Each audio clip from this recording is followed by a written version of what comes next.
welcome back to another episode of Death in Cambodia, Life in America. You guys, today, I kid you not, I have been waiting for this interview for like minimum 2 months now.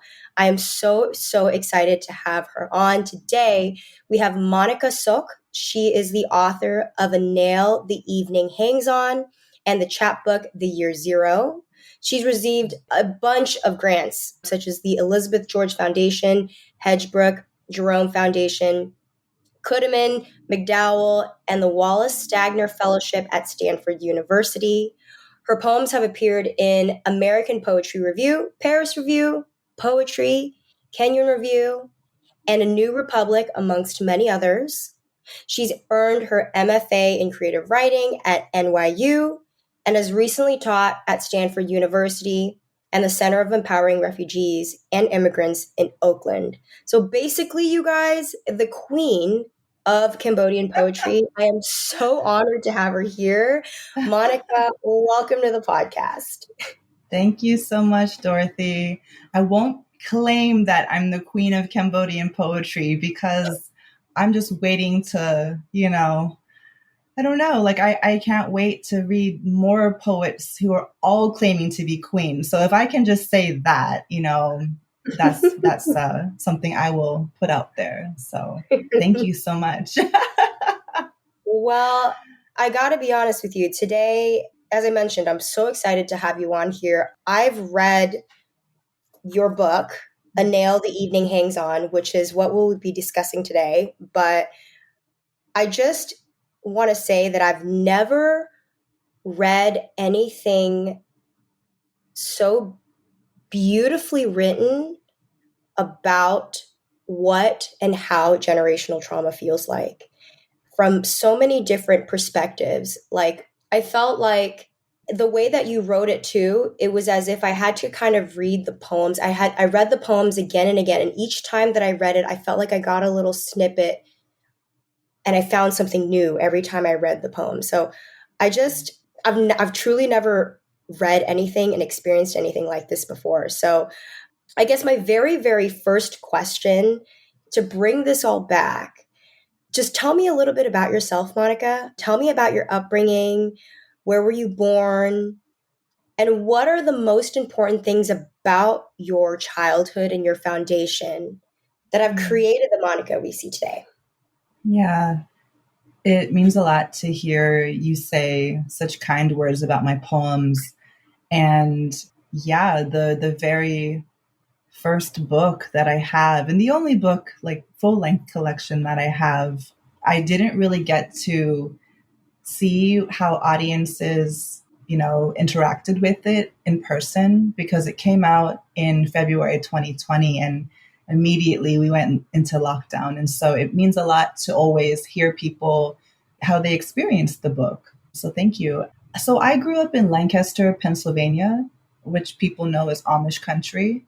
And it was an incredible childhood for many reasons. Like I had all these questions about belonging, which is such a theme in our community and among many diasporic communities, right? And so only until recently did I actually learn to appreciate my hometown. And to be able to claim it as my hometown is also a big deal for me because, during my teenage years, always really angsty about fitting in with all these white Christian people and just not knowing where my family came from, So it's interesting to be able to connect to the community now, to my family's experiences there. I was visiting home recently and my mother and father, they had bought these those drumstick ice cream cones. They got a whole bunch of those from Costco. My mom was like, it's too sweet for you. And we need to just give it to the Amish kids. And I was like, are y'all sure? Like, it's dinner time. They're like, well, they can just eat it right away. I'm like, are you sure? Like their parents will let them? So it was really funny. We went to the farm and immediately when all of these kids just see my father's pickup truck like roll onto their gravel driveway. They start running over, and he pulls out this cooler full of ice cream cones. And, he's like yelling to the father on the porch of the house. And he's like, can they have ice cream? He's like, yeah, that's fine. Do you want your cooler back? And all the kids are just so excited to see my like Cambodian parents, like it's beautiful. It's beautiful to see the way that they also share the land. There is this farmer named Abner. He's so kind, and he's just this old man. He doesn't really have his kids around to help him out on the farm. But my father goes and he like helps him wash these watermelons so that he can sell them. And in return, Abner has given him like a plot of land that is reserved for him, and it's just corn. So that come September, when the corn is tall and ready to eat, my dad has plenty. He's got like, he's just got like, it's so funny because he's like, yeah, I planted these. And I'm like, you mean Abner planted these? And he's like, yeah, we did it. We planted it together. And I'm like, okay, whatever you think, because at the end of the day, like that's him overseeing everything when my father isn't there. But it's so funny because immediately my mother and father get out of the truck and they're like picking the weeds out of the fields. And then one of the Amish girls, she's like the eldest daughter, she comes over and says hi to my parents. She's like 13 maybe. And, they have a relationship that I don't know much about, because I haven't been around, I haven't been home. But then my dad's like, hey, can you and your siblings help pick these weeds for me? It's like land that could feed like enough corn to feed like 4 or 5 families. And then she's like, oh yeah, we do it all the time, And then my dad's like, great, I'm going to buy you some Costco pizza then in return for your labor. So, I mean, it's really fun to kind of, reconnect to my hometown, to Lancaster, and just the landscape. When I see an Amish buggy driving down the road or like clopping on the road as we're driving on the back roads, right? Like that's how I know I'm home, which is such an interesting image to think about as a marker for home, So my family, I have like one older brother. It was just us 4 in this landscape.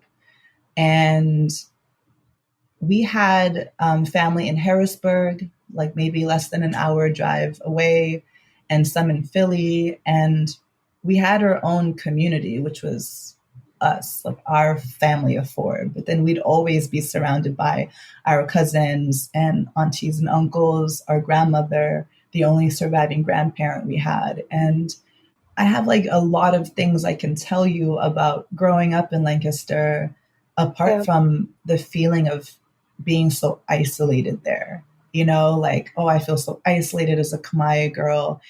But then I can look at my hometown now and recognize it as like a refugee capital in this country, and to kind of see all of the newer refugees in Lancaster, all of the beautiful restaurants. And like, I feel like I'm a marketing ad at this point. I'm sorry. I'm just like, everybody go visit Lancaster. But it's a really unique town. So I'm really glad that I can talk about it differently than I had in the past. Yeah. Did your parents talk about their refugee experience when you were growing up? No, they were definitely silent about a lot of their experiences. They never really did that thing where they shamed, me and my brother for all of the things that we had that they never had. They never really did that. I think they just appreciated all of the things, all of the opportunities we could explore, and they did everything they could to support us. But as for the Khmer Rouge regime and what they lived through, that didn't come through moments of like linearity. I caught these fragments of trauma that kind of just escaped their minds whenever they were driving. I think that's the biggest thing. They were driving, they're in control of a steering wheel. They're literally traveling through memory, but also in the physical world. and they are able to like release some of the information. And it's like, there was never a let's sit down and talk about this. It was always in these moments where I was always caught off guard. And then when those moments happened, I had to get into the mood of listening and letting it happen and appreciating it. And as a kid, I wasn't always able to do that. I didn't always have the capacity to hold all of these traumas that these adults had when they Right. were younger, when they were kids. So the heaviness was definitely there. And even if I didn't have access to their oral storytelling all the time, I just felt the the depth of our history. And not only until, let's see, when I was like 13, I was always in the library, that makes sense for me. But the librarian like chased me down the hallway in middle school, and I was like seventh grade. Mrs. McClune, she came over to me. She knew that I had to do like this biography or memoir presentation in English class. And she handed me Lung Eung's First They Killed My Father. So Oh, that was wow. my very first reference to a Khmer person talking about their history. And you probably learned a lot of your own history through First They Killed My Father as Right, well, because it right, wasn't, exactly. taught in history books. I mean, that was my experience as well. Like my father sharing only fragments. For him, it was at the dinner table, after he's had a couple glasses of wine or whatever, when he lets the memories kind of flow. But do you remember a certain point where you had realized, I want to learn more about this? And how did you go about learning more about your own history? It was that very moment when I had to do the presentation in class, and I realized how much it meant to me as I was speaking to all of like these white kids about my history. Because the whole time I've been learning about American history with them. So, I was young. I didn't really understand what I was really saying. I just had a report to do, and then I did it, and I did it well.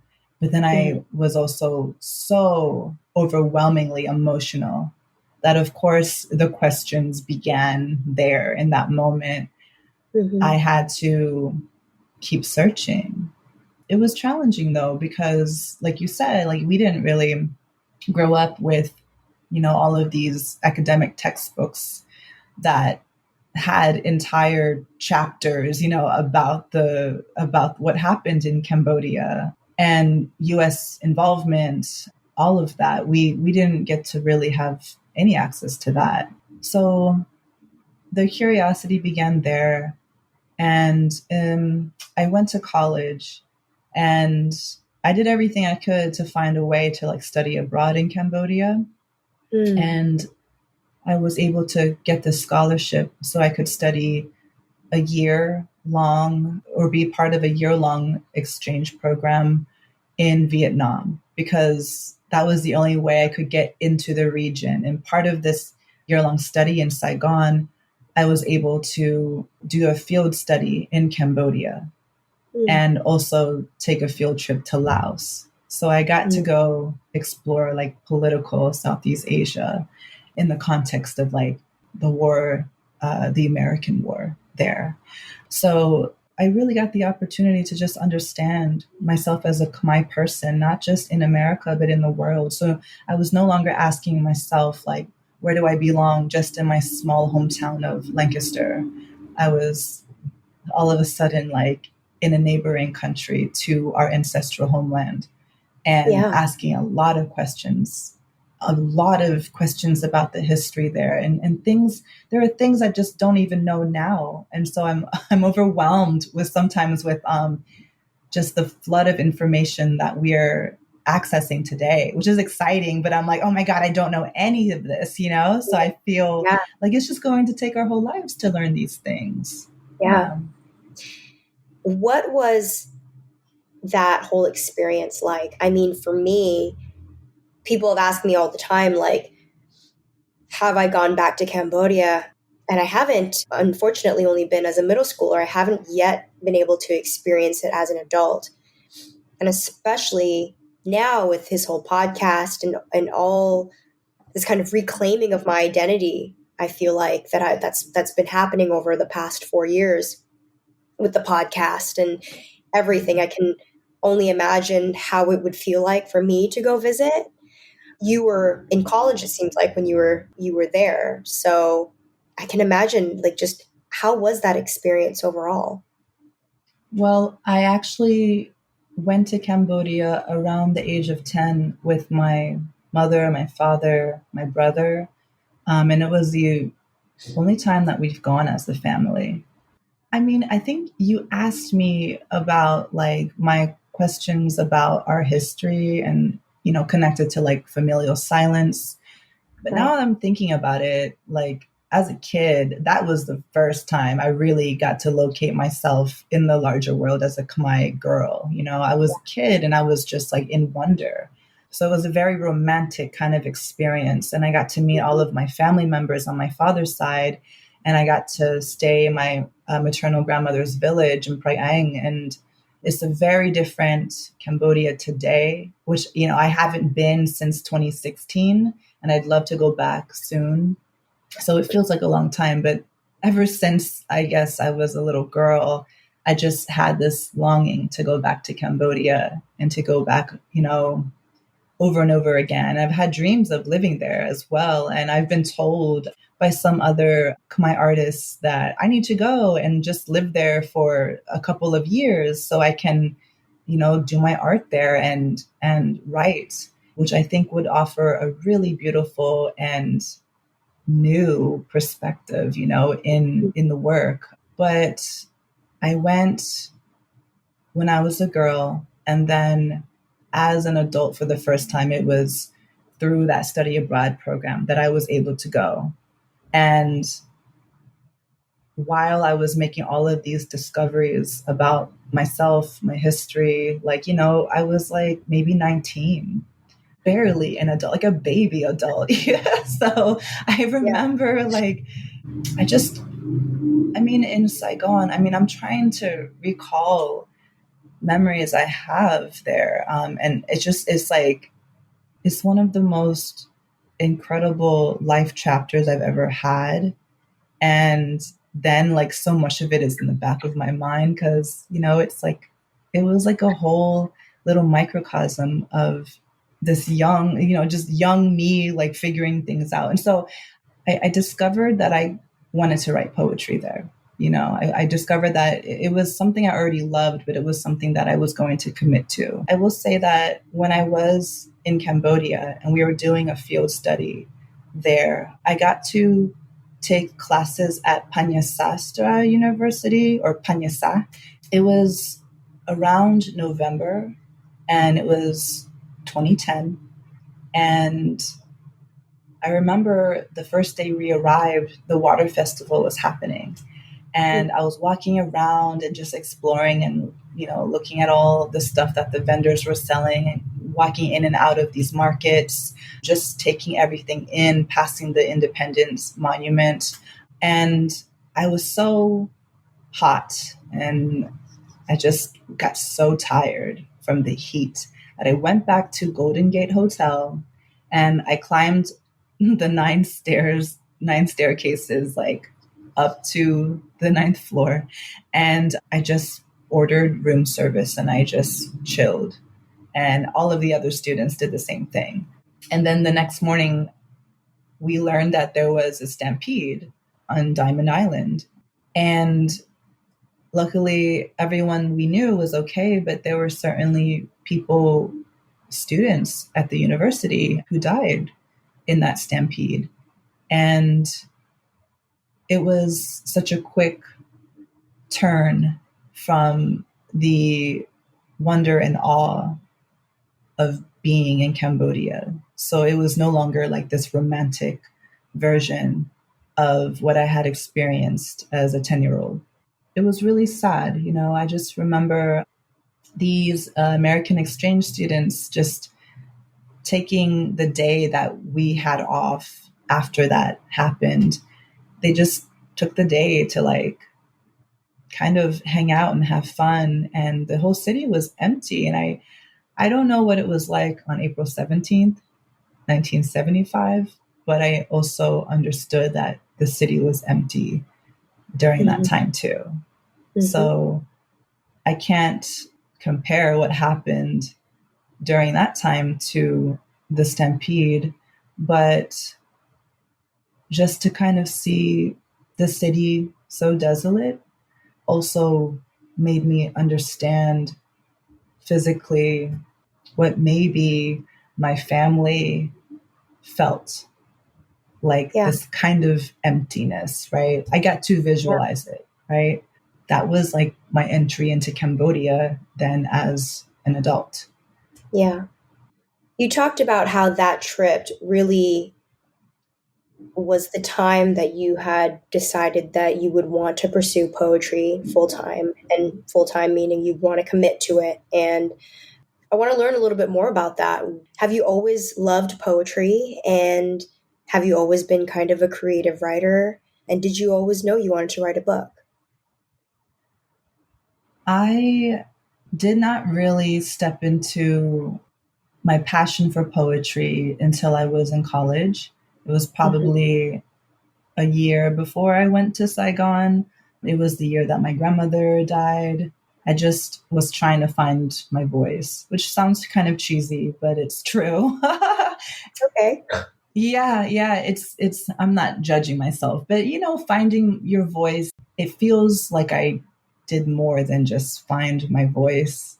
It just I don't know how to explain it, but I remember reading poetry by June Jordan, this incredible poet who just really began to politicize me. She was just always writing about the world and keeping such a critical eye on like the US war machine, and just writing poems, about Lebanon, about South Africa, about like, well, she would mention like Cambodia, I think as well. Like I'm pretty sure there was a moment where I was like, oh my God, like anytime I've read anything and someone has mentioned Cambodia in any context, I've always just gotten excited because I never got to really, we never really got to experience that in history Right. books. I mean, I was reading this book called Temple Folk. It's a short story collection by Aliyah Bailal, and it mentions our history, and it's like beautiful to see our history connecting to this Black Muslim woman. I just love literature for this reason, right? For this sense of a larger sense of community, right? I knew that I loved poetry, and I was afraid to take it seriously, I guess, because I didn't know what that meant. Like I had no example of what it meant to be an artist. I had no example. And I just kept on looking and looking and looking for other women of color to kind of guide the way. So, I would join writing groups. I was living in DC. I was studying there at the time. I was studying international studies. And I did not want to work for the government, it turned out. I wanted to write poetry. And so I tried to like push that away because I just didn't think it could be possible. And then when I was studying in Saigon, when I was in Laos to visit, and then in Cambodia for the field study, I realized I had a lot to say. Mm. And I remember like going to a museum in Vietnam, and I can't remember which one, but there was like a mummy there. And I Yeah. just looked at this mummy, and immediately I left the museum. I mean, I was afraid to even go into that room anyways, but I went there and I went alone. I don't know why I went alone, but then I left immediately because I needed to write. I needed to write about it. I needed to write about this experience. And so I realized this is something that I can't live without. So it was more than just finding my voice. It was just finding this light inside of myself that I needed to keep burning, right? This fire, Mm. rather. I never thought that I was going to publish a book. I didn't know what that meant. I just knew that I wanted to write.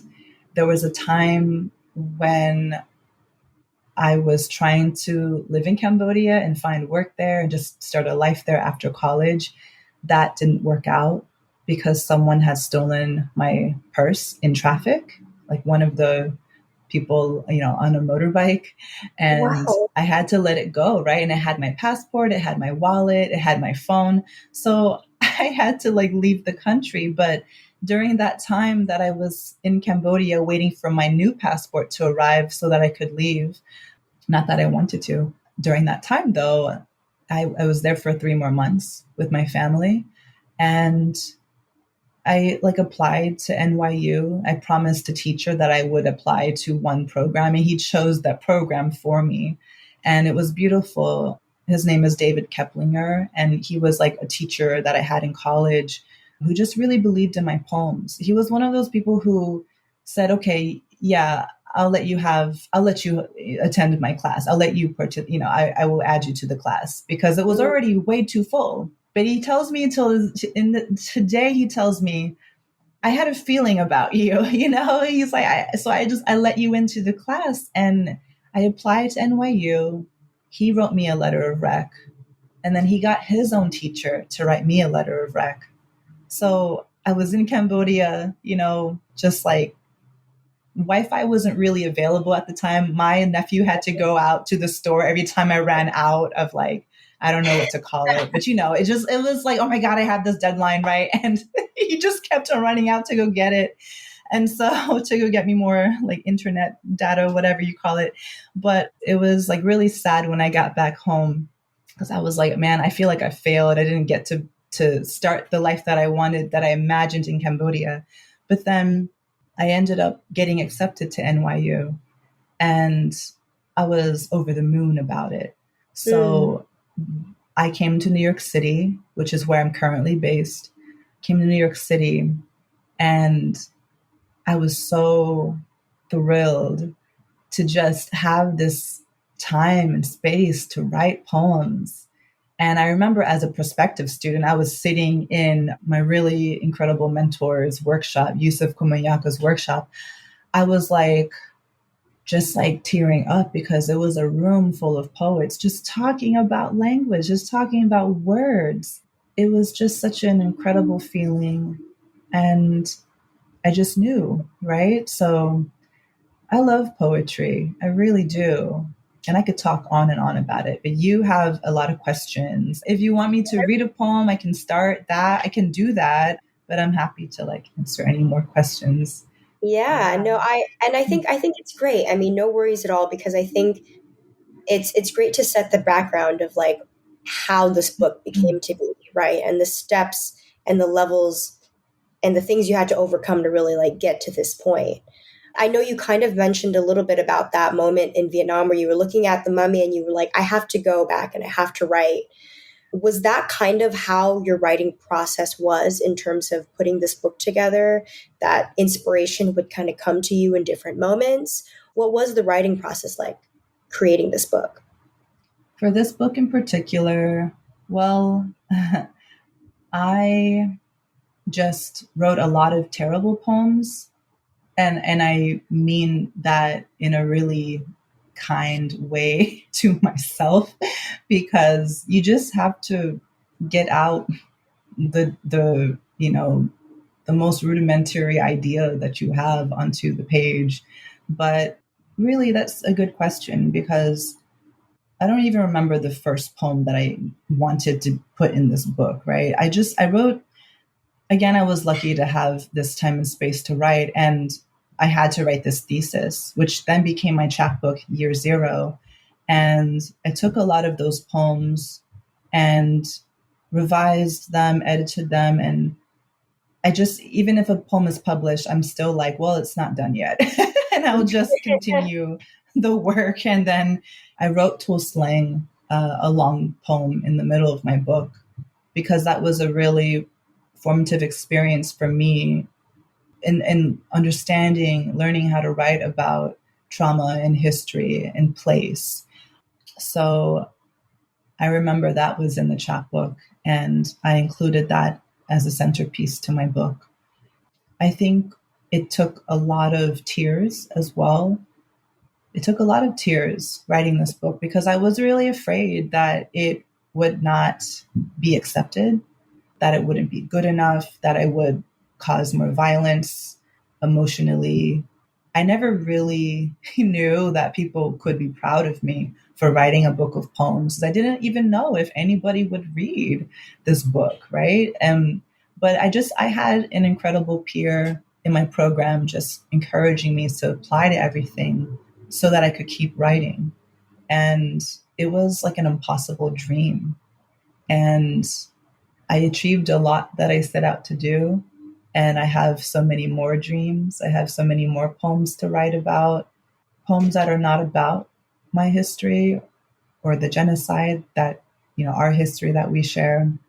But yeah, this book, I knew that a lot of it was mythologizing my family's experiences. So you do experience all of these personas in the book. I knew too that it was a responsibility for me as a writer, as a poet, to kind of carry our ancestors that we lost, who were executed and targeted because they were artists and intellectuals. Right. Of course, many people have heard this, but a third of the 2 million who perished were artists and intellectuals. And I understood the responsibility there. Like, if I am going to write about our community and our history, and I didn't live through it, but I've inherited this history, like, I had to ask myself, well, what right do I have? I wasn't born in the camps. I was born in Pennsylvania. So right. I had to get through a lot of those doubts. And I was very, very meticulous in my process. So I would write the poems. And then once I started revising, editing, I would ask certain questions like, does this perpetuate trauma? Does this perpetuate the violence that my people experienced? And so one of the ways that I could write about it from a safe distance was by creating personas. I have a poem called The Last Historian.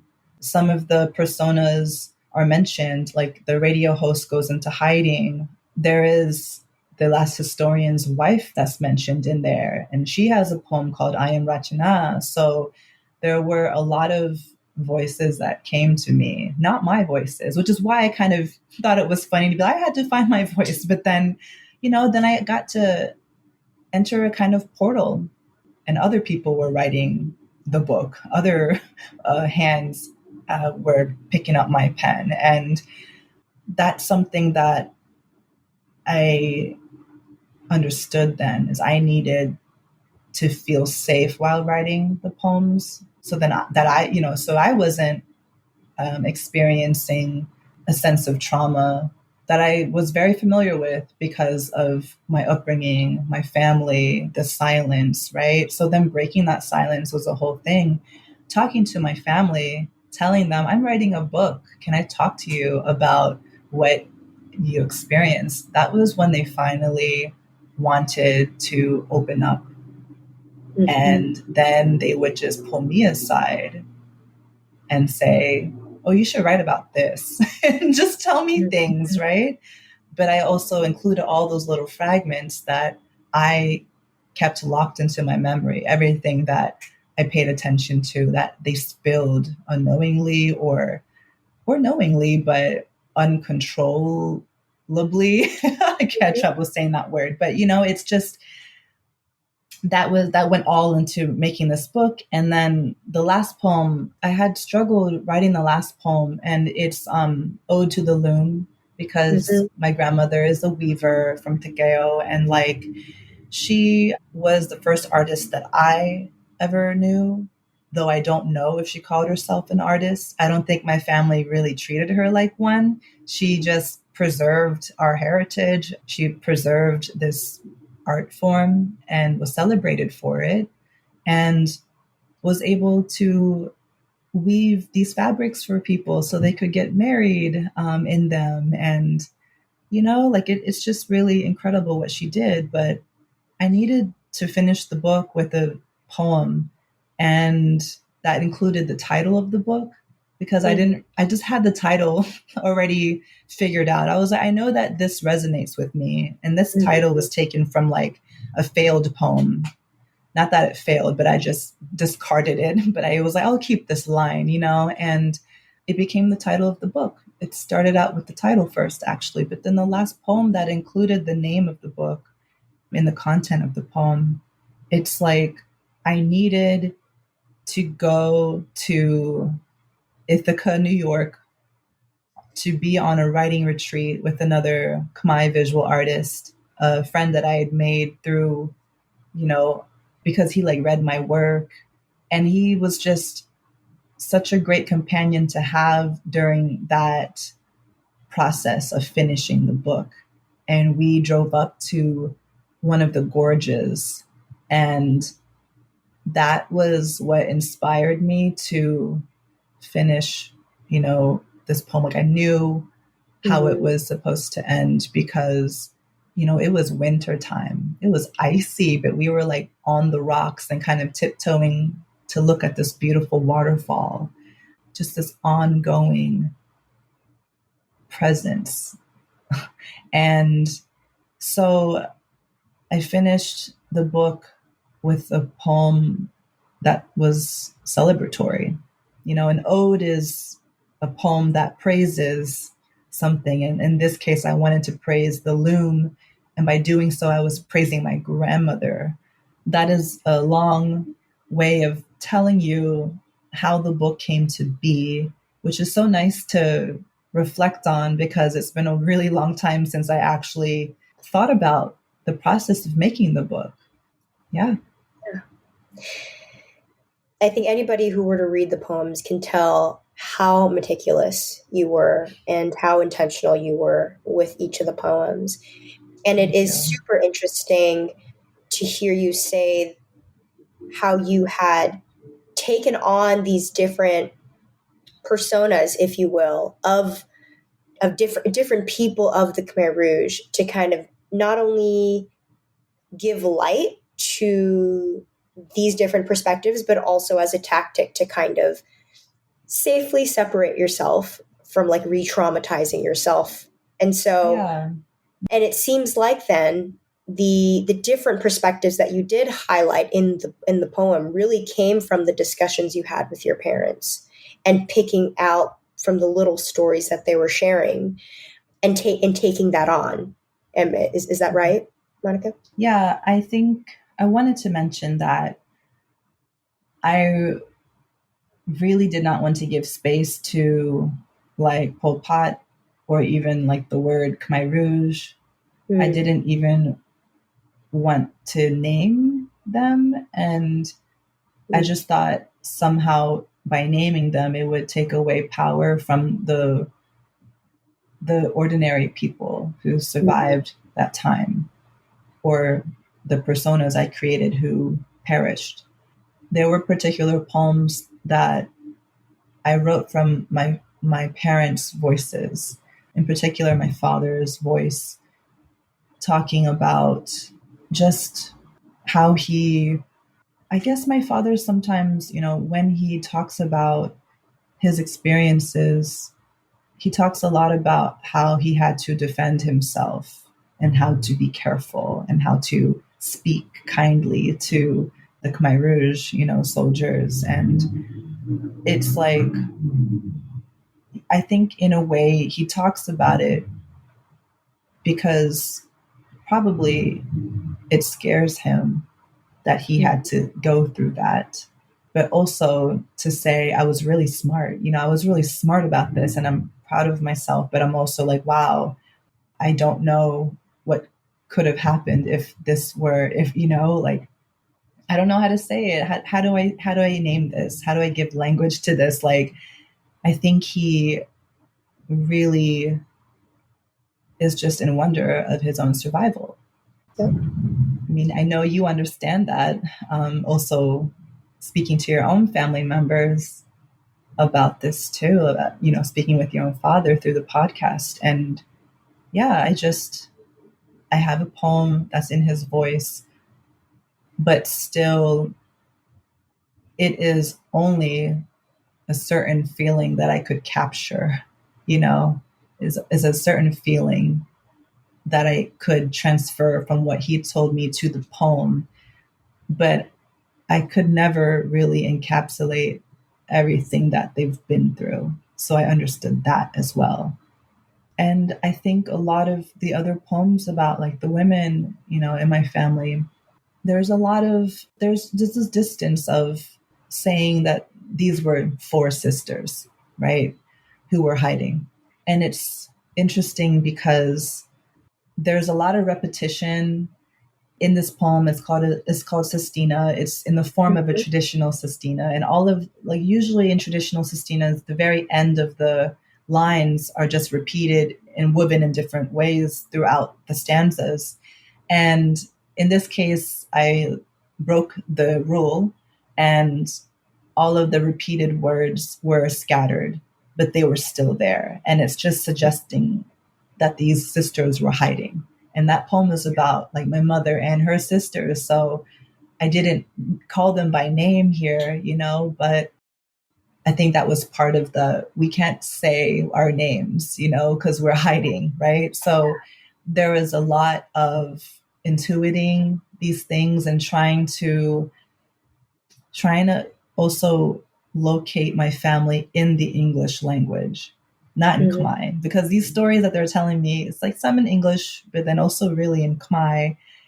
And there's no way, like Khmer is such a poetic language, and Yeah. you know, English, it's not as poetic as Khmer. And what they're telling me, the things that they're feeling, I can never translate that into Mhm. English. And so I had to find a way to create all of this imagery to help the reader understand the psychological landscape.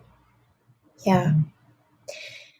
I recognized the poem Sestina right away when you were describing the sisters because it was actually one of my favorite poems too. It reminded me a lot of my auntie who had to go in hiding, and I've had her on the podcast as well. So I want to send that to her so Yeah.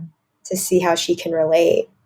In what ways then, Monica, do you feel like writing this book has changed you?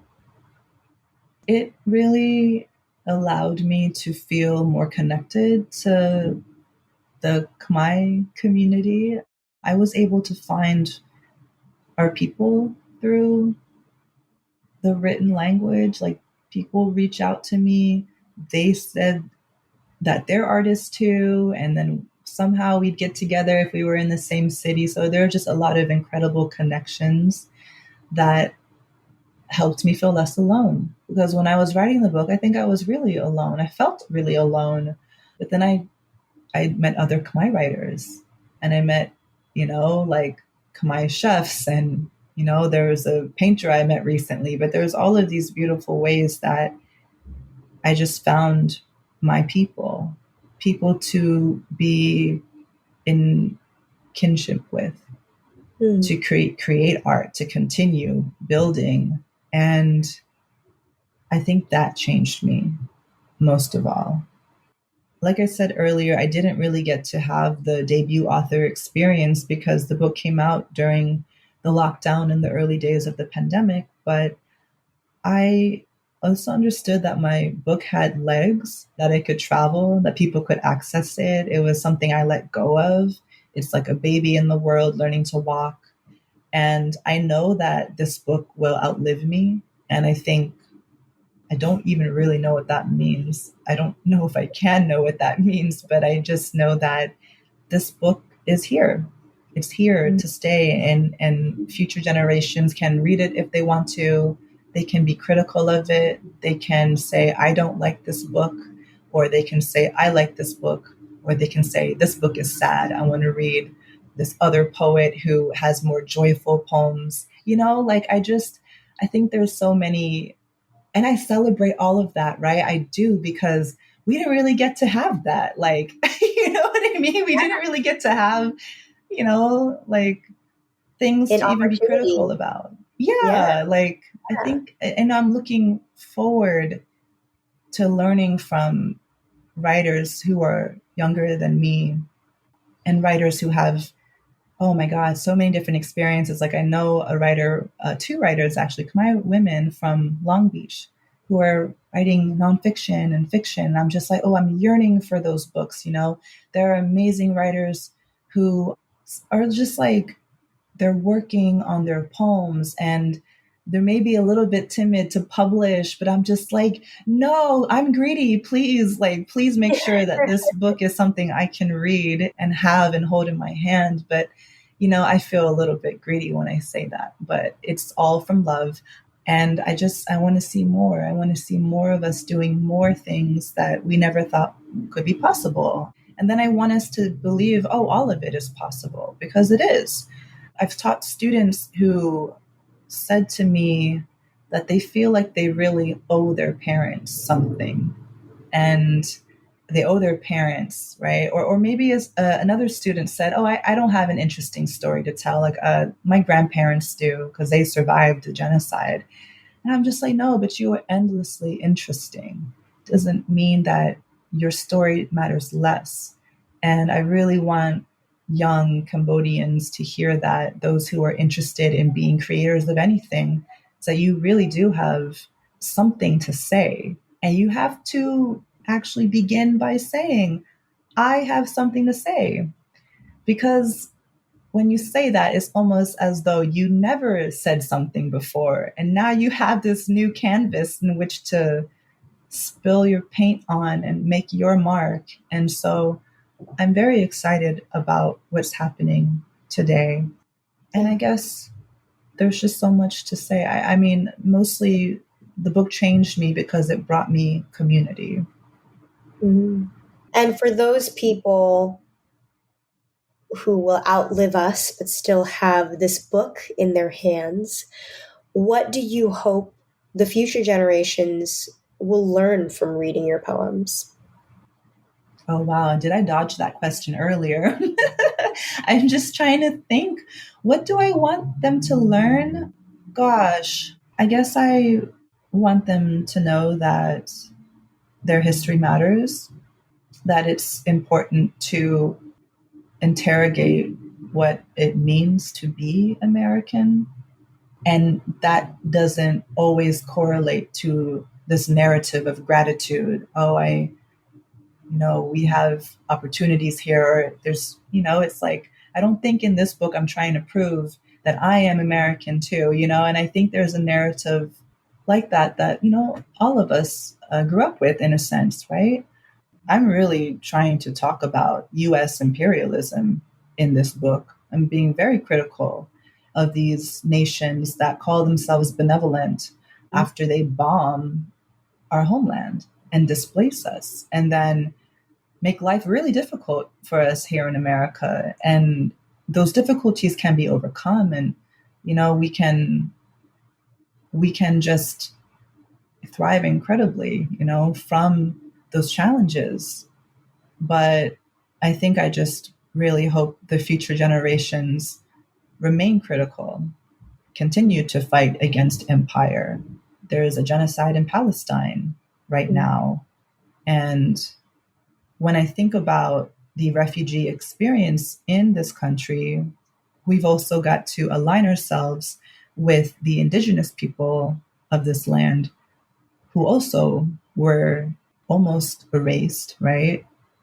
Still here, but wow, just we're part of this like centuries deep genocide along with the indigenous people. And then thinking about, like police brutality and just Black people being murdered here in this country, all of the Islamophobia here, and just, there's a spike in, just anti-Asian violence, right? Like, I mean, I'm just like naming all of the all of the things, right? And I really do question whether or not we should stop calling our families refugees because of all of the ongoing violence that happened not only to our community but to other communities too, who we should be in solidarity with. And so I think that this book is just the beginning of critiquing America, in a sense, overthrowing it, because you can finally name that this happened, that, oh man, you guys bombed us. And, like my family's here because of that. So I want the future generations to continue to fight that good fight. I want them to know that there can be many portals that they can enter through in order to access the poem, that there's so many ways to enter the poem, that they can break the rules. Yeah, there's so many things I'd like to say, but I think they will have to think of those answers on their own. Mm. Mm-hmm. Well, thank you, Monica, for your time today. I wanted to close off the podcast with a wonderful reading so that people can kind of get a little sense of your poetry. When you end on that note, I almost think about the poem The Death of Henry. We should read that one. Do you want me to read that one?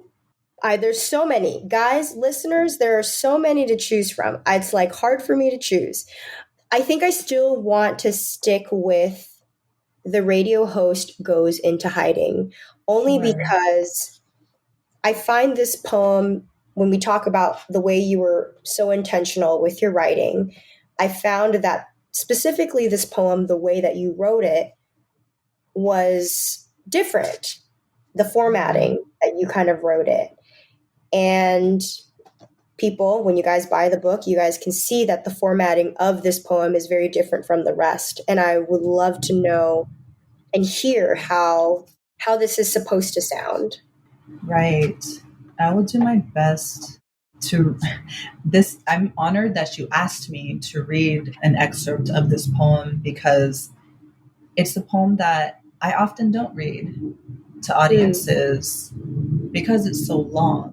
But it is a really important poem to me, and I certainly do think about the scholasticide in Palestine, in Gaza.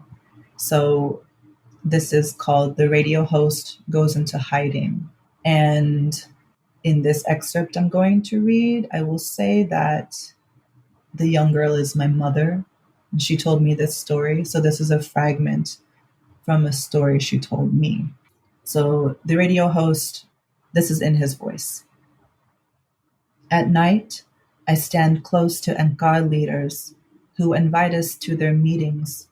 In loudspeaker, the village chief speaks in slogans, but like water to survive, I must hold on to an individual idea to keep strong, because to be re-educated is to be destroyed. The sweet potato a young girl plants in the ground, 5 miles from the village commune. She does not know I am watching. She hums an Enka song, walking home. I want to also say that, the words are sort of scattered. And as I was writing it, I was like thinking about how the words could be read vertically too. So you could scan your eyes across the page and you could see in slogans an individual idea vertically. In slogans, an individual idea, song, walking home.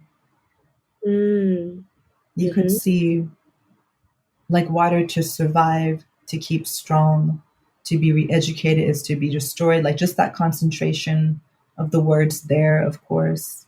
To me, my eye goes there first because it feels, like resilient there.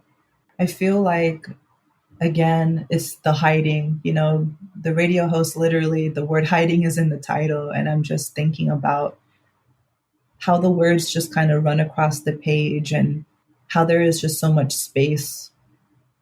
And like, I don't know, I just think of the page as like the land and the words as kind of like places that you can hide inside of a word. You can hide inside of a word, but really this sweet potato comes back at the very end.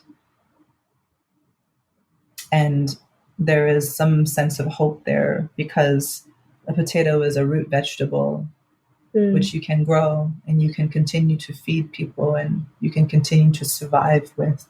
So thank you for asking me to read that poem.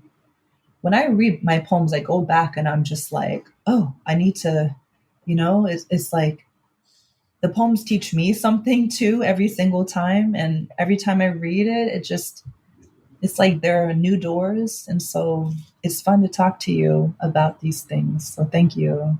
Yeah, I will say when I was reading this poem in particular, I was thinking maybe she's spacing this out as if somebody was recalling their memory. And you know how memories are never fluid. They always Yep. come in, as you said, fragments. And that's the way my father remembered a lot of his trauma as well. Like they'd never come in one piece. They'd be Mm-hmm. he'd recall something, then he'd stop, and then he'd say a word, and then he'd stop. Yeah. So I thought, I don't know, I could be wrong, but that's kind of what I was thinking in my head. I was like, maybe she's spacing it out in a way as if somebody was recalling a memory. Absolutely. I love that reading. And also, when I recall an earlier draft, it was called Field Journal. So these were the notes that a researcher, if a researcher could have been there and had Mm-hmm. written everything down, these are the notes, just really scattered writing. Some of them are not perfect sentences. I mean, there's no punctuation in it. These are notes, and certainly those notes become those memories too, and they're all fragmented, but they're the most important things that you hold on to. And so, oof, yeah. And memory is a whole conversation. Memory itself, goodness. So, Right. yeah. Well, Monica, thank you so much for joining us today. It truly was an honor to have you not only talk about your poems and the inspiration behind them, the process, but also having a special reading for us. Feel so honored to have that little snippet for our listeners. Where can people find you if they want to find you?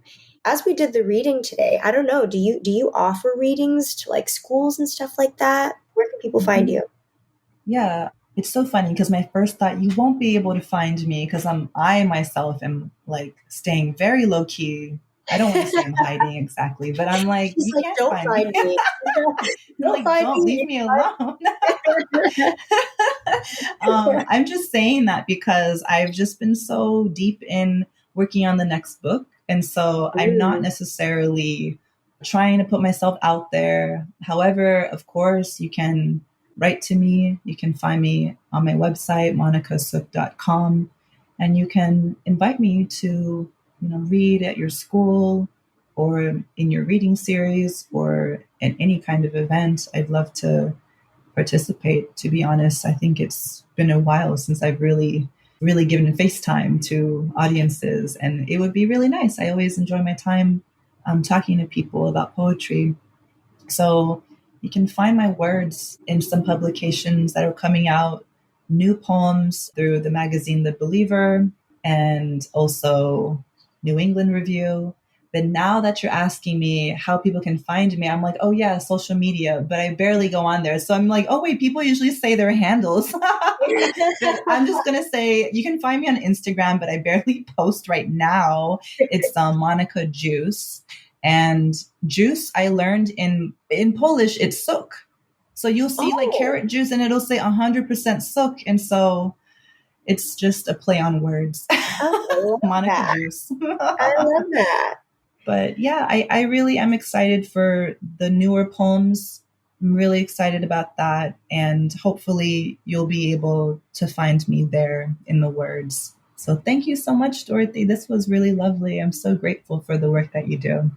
Thank you so much. No, I know that your poems, especially in this one, and I'm so excited for what you're working on next, but I know at least for the poems in this particular book are really going to touch a lot of people. It touched me for sure. As I was reading it on a plane, I could not stop and I could not, as I said before in the beginning, I could not believe how beautifully you had you had presented something that can be very heavy and really dark. And you did it in such a beautiful way. So, again, thank you so much for coming on here. And yeah, I hope the listeners will be able to get a hold of your book and really feel the power of your words. Thank you.